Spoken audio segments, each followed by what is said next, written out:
that a clown car? What is going on? Hello everyone, welcome back to my channel. It is Olivia. Today I wanted to talk about books. I've been on a bit of a reading kick, so I thought I'd bring the bookish part back into my channel. It's been very fashion focused, product focused lately. Let's talk about something that isn't really marketing, but can be. That's a whole other can of worms that we're not getting into. But anyway, today I'm combining both the end of year tag and the reading habits tag, just because I felt like answering a bit more questions than the 6 that were in each tag. With that, let me pull up the questions here on my iPad. iPad kid joke here. Let's start with the reading habits and then we'll get into the end of year tag. And I wanted to answer these questions before I do any of like the best of 2023 books, which I will do in the new year. Anyway, that's too much prefacing. Let's get into the dang questions. Do you have a certain place at home for reading? No. I sit here, I sit on the couch, I sit on my papasan chair. I will read outside, I will read on a beach. I don't care where I read. In fact, I like to switch it up because if I sit in the same place all the time, I get bored. Bookmark or a random piece of paper? I'd rather dog ear. I think that I have tried to be a cute little bookmark person. And if I'm tabbing a book, sure, I'll use the little tab thing as a bookmark, but I think I'm so much happier just dog earing if I'm reading it quickly. In fact, I think actually this book, yep, we have a dog ear right here.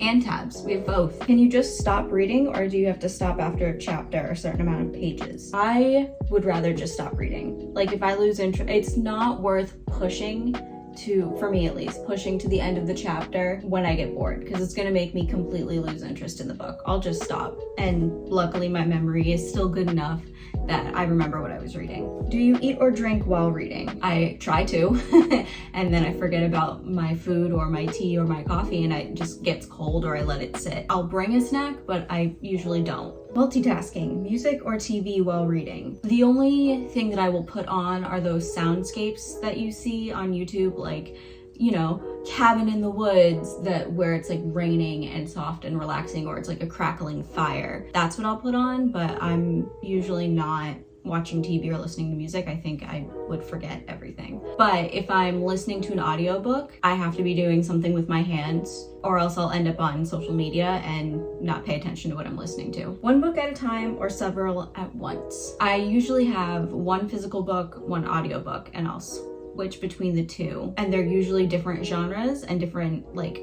not even just different genre, different subject completely, because then I will get confused as to what I'm reading. But if they're different enough, it doesn't matter. Reading at home or everywhere? See, I feel like that's the same as the first question. I read anywhere because I like to read. Simple as that. I bring a book with me pretty much everywhere, except for school, because I'm talking to people and socializing, and I just won't pull out my book then. Reading out loud or silently in your head? I don't have anyone I would read to, and if you're reading out loud on in a public place, you're a menace. So just read in your head. Do you read ahead or even skip pages? No. I have once, and it wasn't even to for a plot point or that I was anxious. It was that I needed to know if this couple got together or not, because that was going to determine a lot of my enjoyment of the book.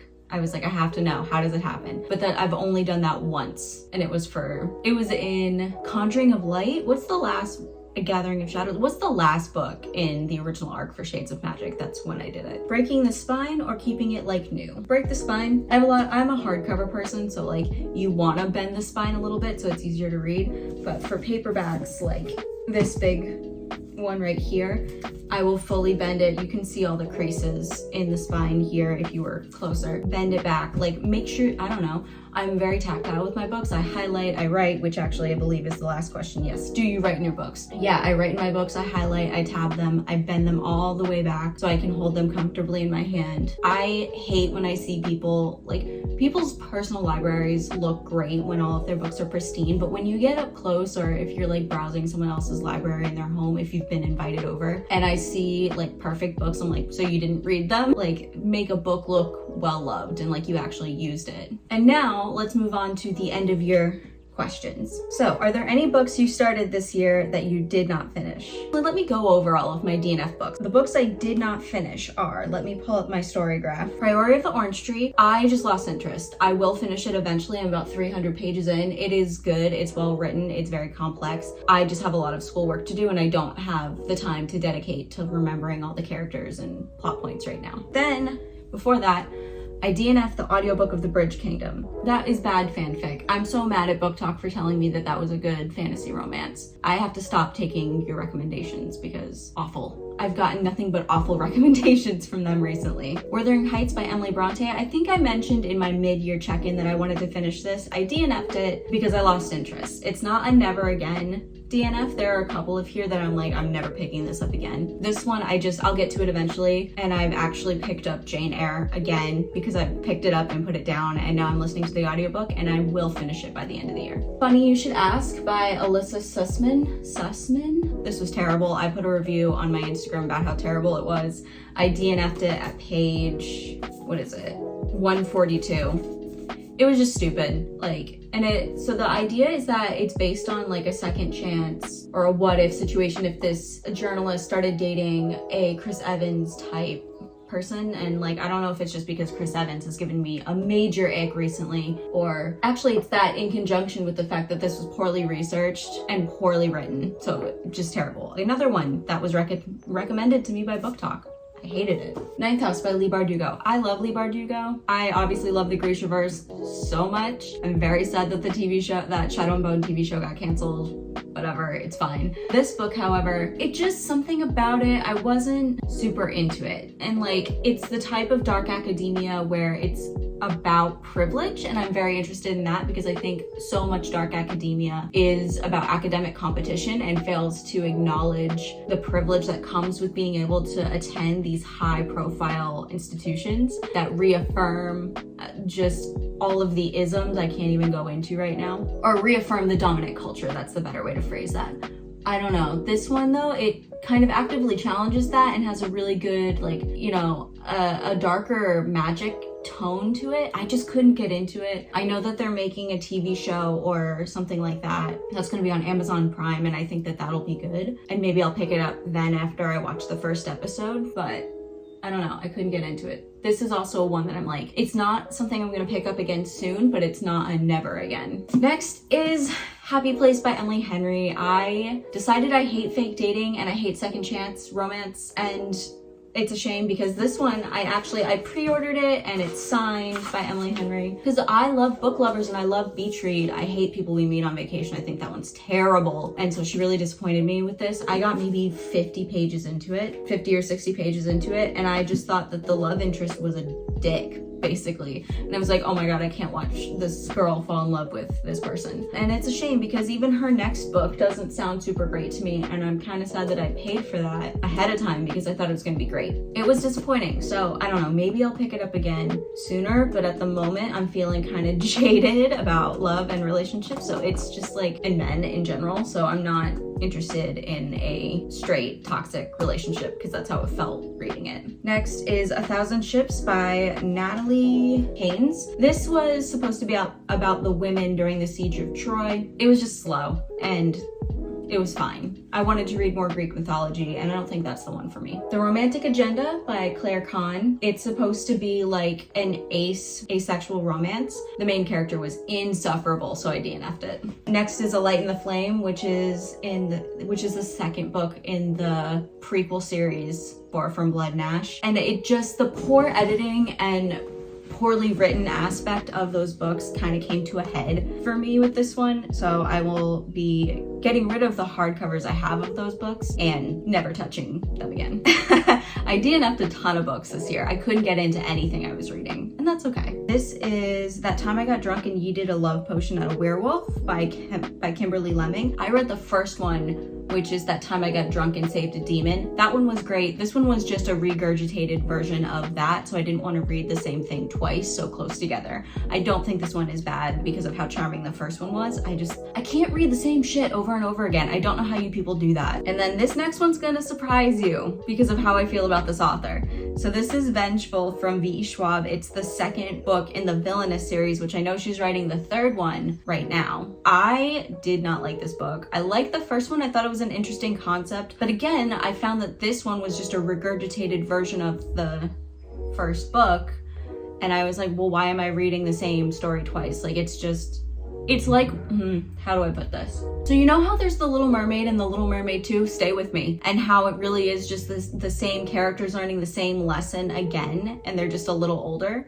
That's what this one was for me, and I was just like, just because, like, I don't know, it felt like too much. It's a shame because V.E. Schwab is my favorite author of the year. I think Fragile Threads of Power was so great. I love Addie LaRue. I love Gallant. I love Gallant. No one talks about it, but it's genuinely such a good book. I was disappointed in this one. It had to happen. Are there any books you started this year that you need to finish? Jane Eyre, and that's it. That's the one that I picked up and put down. Where is it? This one. Picked up and put down 500 times, along with Wuthering Heights, but I'm gonna finish this one. I'm gonna finish the audiobook because it's been staring at me for like a year and a half at this point, almost 2 years, so it's gotta get done. Do you have an autumnal book to transition into the end of the year? So I think that this tag was supposed to be done in like September, but alas, we're sitting here in late November and this is getting posted first weekend of December. So if you want a good transition book for autumn, what book am I gonna say? Guys, what book? 3, 2, 1. The Night Circus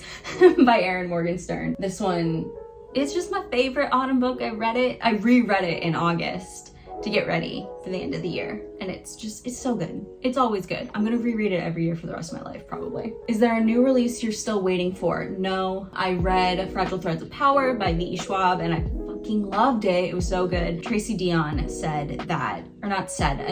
that the third book in the Legendborn cycle is gonna come out, but not until 2025, so I have a year to wait. I'm so upset. I love those books. Is there a book you think could still shock you and become your favorite book of the year? I don't think that there's a book that could shock me and become my favorite, but I did just finish Spin the Dawn, which if you guys have been here since I restarted this channel, this has been sitting on my bookshelf for like 2.5 years, and I picked it up because I was like, I gotta finish one book, and it's gotta be something that's been sitting here for a while on my TBR shelf because I'm not buying any books. Like, I'm so dead serious, except for the fact that about the sequel, because the book shocked me. Like, okay, it's young adult, which I was like, whatever, I'm just gonna read it. If I hate it, I'll DNF it. It was so fun, and the way it was originally marketed to me was, one, to diversify my bookshelf because just reading fantasy about straight white people is freaking boring. So this one's still straight, but this is East Asian representation, and it's called Spin the Dawn by Elizabeth Lim.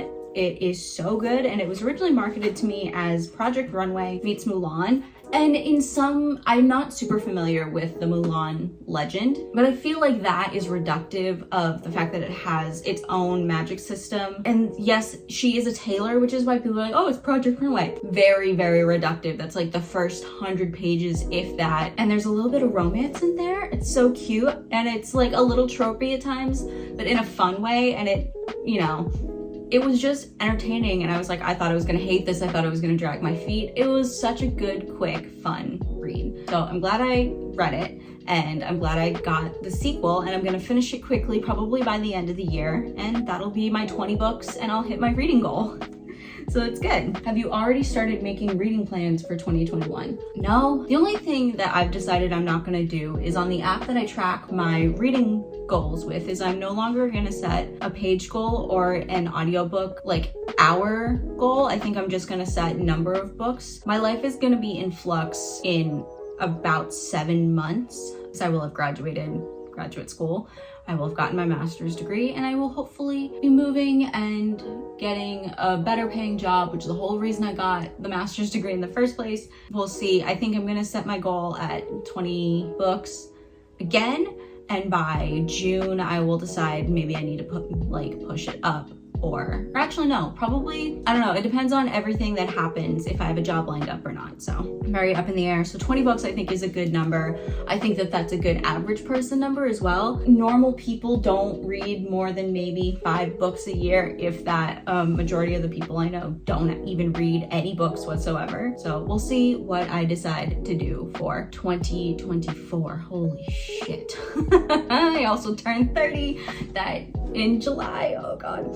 Anyway, time is not linear. It doesn't matter. I just want to say thank you so much for watching this year. I've had so much fun. We've gained a lot of new people, so I'm glad that you're all here. I will be taking, I think maybe all of December off. I have finals coming up. I'm traveling for the holidays. I will be at my mother's house in Atlanta. I won't be in my own space. So a lot could happen. And I just I want to be present as well for the holidays with my family. I don't want to be making videos.